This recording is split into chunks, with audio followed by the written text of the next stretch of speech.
ये video mixture वाले chapter के लिए समर्पित है। काफ़ी आसान सवाल है मिक्सचर से रिलेटेड, आसानी से एग्जाम में किए जा सकते हैं, लेकिन फिर भी बच्चों को हमेशा इस चैप्टर में दिक्कत ही रहती है। तो चलिए शुरू करते हैं। पहले आप क्वेश्चन जैसे ही स्क्रीन पर दिखे आपको वीडियो पॉज करके एक बार ट्राई करना है, और जो लोग नए हैं मिक्सचर के अंदर वो कॉन्सेप्ट को सीखते हुए सवालों को करेंगे। तो चलिए पहला सवाल से शुरू करते हैं हम। The ratio of milk and water in a mixture is 3:7। If 30 litre water is added to the mixture then ratio becomes 1:5। Find the initial quantity of milk. देखो यहाँ दिया हुआ है कि एक बर्तन में दूध और पानी का रेशो 3:7 था। कह रहा है कि अगर यहाँ 30 लीटर हमने वाटर ऐड कर दिया है तो 1:5 ये रेशो बदल जाता है। तो इस सवाल को करने के दो तरीके मैं आपको अभी बताता हूँ, आसान से मेथड। देखो हमने वाटर को ऐड किया है, मिल्क नहीं ऐड किया है, तो मिल्क तो क्या दोनों जगह सेम होना चाहिए, यहाँ दोनों जगह सेम होना चाहिए। तो 3 और 1 ये दोनों वैल्यू सेम करने के लिए 3 पर सेम होंगी, तो हमें इस रेशो को कर देना है 3 से गुणा। और जैसे ही आप 3 से इसको गुणा करेंगे ये वैल्यू आ जाएगी, यहाँ 3 से वैल्यू हो जाएगी 15, ठीक है। और ये रेशो हो जाएगा यहाँ से खत्म। तो ये 3:15 मैंने लिख दिया है 1:5 को। तो आप यहाँ से देखोगे कि हमने 7 से 15 वैल्यू पहुँचा दी है, यानी कि 8 यूनिट मिक्सर मिलाया होगा।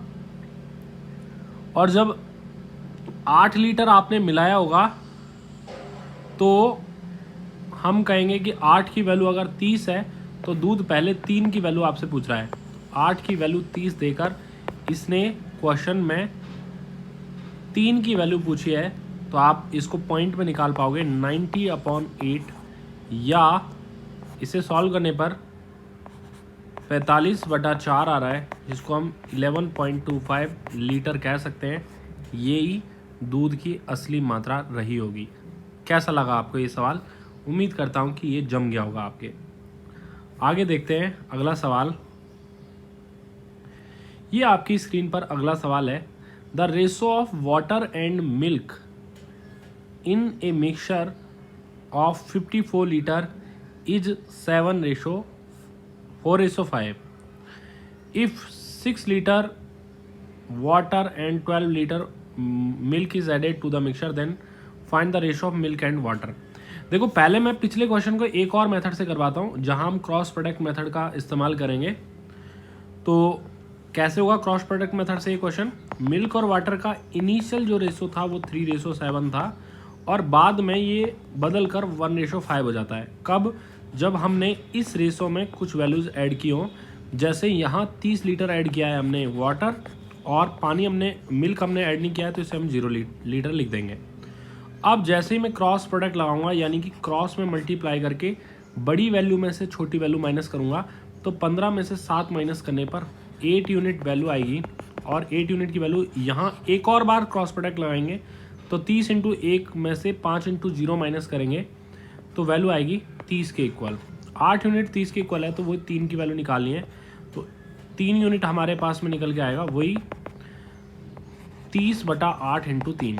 आंसर आएगा यहाँ से वही 11.25, और यही क्वेश्चन का आंसर हो जाएगा बी ऑप्शन। तो दोनों तरीके से हम कर सकते थे। यहाँ मैंने क्रॉस प्रोडक्ट मेथड के बारे में आपको समझाया है। चलिए आगे देखते हैं। ये अगला सवाल है अपना। कह रहा the ratio of water and milk in a mixture of 54 it is 4:5। 54 litre में आपको वाटर और मिल्क के बारे में दिया हुआ है 4:5 में। तो 9 टोटल हो रहा है, तो 54 6 गुना, यानी कि 24 लीटर वाटर है और 45 लीटर यहाँ मिल्क हमें मिला। हम कह रहे हैं 6 लीटर पानी और 12 लीटर दूध मिला दिया जाए, तो अब रेशो क्या हो जाएगा? तो 6 मिलाएं ये और 12 मिलाएं ये, तो हम कहेंगे ये 30:57 हो जाएगा, जिसको हम 3 से काटने पर 10:19 लिख सकते हैं। 6 लीटर पानी और 12 लीटर दूध मिला जाता है, तो अब दूध और पानी का रेशो कितना हो जाएगा? तो ये मैंने थोड़ा यहाँ मिस्टेक लिख दिया है, सॉरी। यहाँ 6 गुना किया तो ये 30 होगा और ये 12 42 हो जाएगी वैल्यू 42। तो 6 से 5 बार और 5:7 का रेशो हो जाएगा। दूध और पानी का पूछा गया है इसमें, दूध पहले लिया है तो 7:5 हमारा क्वेश्चन का